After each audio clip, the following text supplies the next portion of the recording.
बिस्मिल्लाहिर्रहमानिर्रहीम। तमाम शादीशुदा कपल्स के लिए और उनके नौज़ायदा बच्चों के मुतालिक कुछ बुनियादी मालूमात, कुछ अहम मालूमात शेयर करना चाह रहे हैं जो बड़ी ही इम्पोर्टेंट है।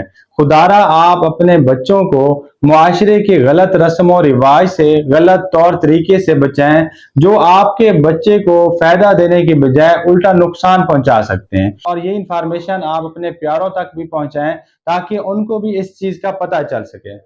अब जैसे ही बच्चा पैदा होता है तो उसकी आंखों में ये सोच कर सुरमा डाला जाता है कि उसकी आंखें इस चीज से बड़ी हो जाएंगी। नो डाउट सुरमा डालना एक सुन्नत है, लेकिन आजकल सुरमे में इतनी ज्यादा मिलावट हो चुकी है, उसमें लेड और सीसा के इतनी ज्यादा एलिमेंट होते हैं जिससे बच्चे की आई में इन्फेक्शन भी हो सकता है और बच्चे के जहन पे भी असर हो सकता है। अब इसके अलावा एक और गलती की जाती है कि बच्चे के जिस्म पर पाउडर लगाया जाता है खुशबू के लिए, लेकिन आजकल जैसे दर्जा हरारत बहुत ज्यादा है तो यही पाउडर बच्चे के जिस्म पे एलर्जी भी कर सकता है और रैशेज भी कर सकता है। और यही पाउडर जब बच्चा सांस लेता है तो उसके फेफड़ों में चले जाते हैं और फेफड़ों की बीमारी की वजह भी बन सकता है। उससे इसको मुख्तलिफ फेफड़ों की बीमारियां हो सकती हैं। अब जो तीसरी गलती की जाती है वो ये है कि बच्चे की नाक पे तेल या हल्दी लगाई जाती है और ये सोचा जाता है कि ये चीज जल्दी से नाक को गिरा देगी, लेकिन ऐसा बिल्कुल नहीं होता, बल्कि नाक में इंफेक्शन भी हो सकता है और ताखीर से गिरने की वजह भी बन सकता है। इसके अलावा चौथी चीज जो हमारे माशरे में बहुत ज्यादा कॉमन है वो ये है कि बच्चे का सर बनाने के लिए किसी सख्त चीज का नीचे रख देना या फिर दोनों हाथों से उस बच्चे का सर को प्रेस करना। तो ये सबसे गलत चीज है। इससे होता क्या है कि बच्चे को फ्लैट हेड सिंड्रोम हो जाता है और बच्चे को मुस्तकबिल में महारत सीखने में बड़ी ही मुश्किल हो जाती है और वो अपनी जो है ना दिमागी तवाज़ुन सही नहीं रख सकता। इसके अलावा हमारे माशरे में एक और कॉमन चीज की जाती है वो ये है कि बच्चे के सर के बाल मुंडवाए जाते हैं और ये सोचा जाता है कि इसके बाद बच्चे के सर के बाल घने होंगे। तो ऐसी कोई चीज नहीं है।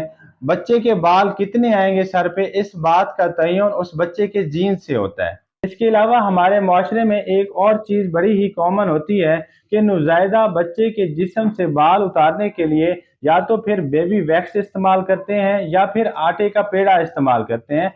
तो खुदारा इस चीज से भी जरा गुरेज करें। इसके अलावा एक और इम्पोर्टेंट चीज कि नौज़ायदा बच्चे के लिए सिर्फ दूध और खास तौर पर माँ का दूध होना चाहिए।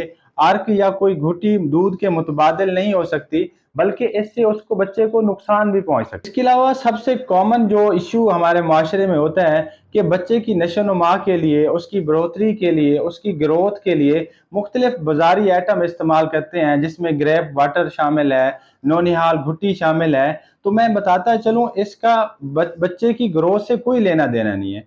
बच्चे की ग्रोथ का इन्हिसार उसकी खुराक पे होता है कि आप उसको खुराक कैसी दे रहे हैं और कितनी दे रहे हैं और कितनी अच्छी दे रहे हैं। बजाय आप इस तरह घुट्टी और इस तरह की चीजों पे पैसा खर्च करें, आप वही पैसे अगर बच्चे की खुराक पे लगा देंगे तो उससे बच्चे की नशोनुमा भी ठीक रहेगी और उसकी बढ़ोतरी और उसकी ग्रोथ भी ठीक रहेगी। अब लास्ट में एक इम्पॉर्टेंट चीज, जैसे ही बच्चे की नाफ गिर जाए तो आप बच्चे को हफ्ते में 2 दफा या 3 दफा नहला सकते हैं। आपने ये नहीं सोचना कि नहलाने से बच्चे को सर्दी लग सकती है या फिर हवा लग सकती है और इस डर की वजह से आप बच्चे को बिल्कुल ना नहलाएं। तो ऐसा बिल्कुल नहीं करना, ये बिल्कुल गलत है। हमारे चैनल पे आने का शुक्रिया। अपना ख्याल रखिएगा। अल्लाह हाफिज।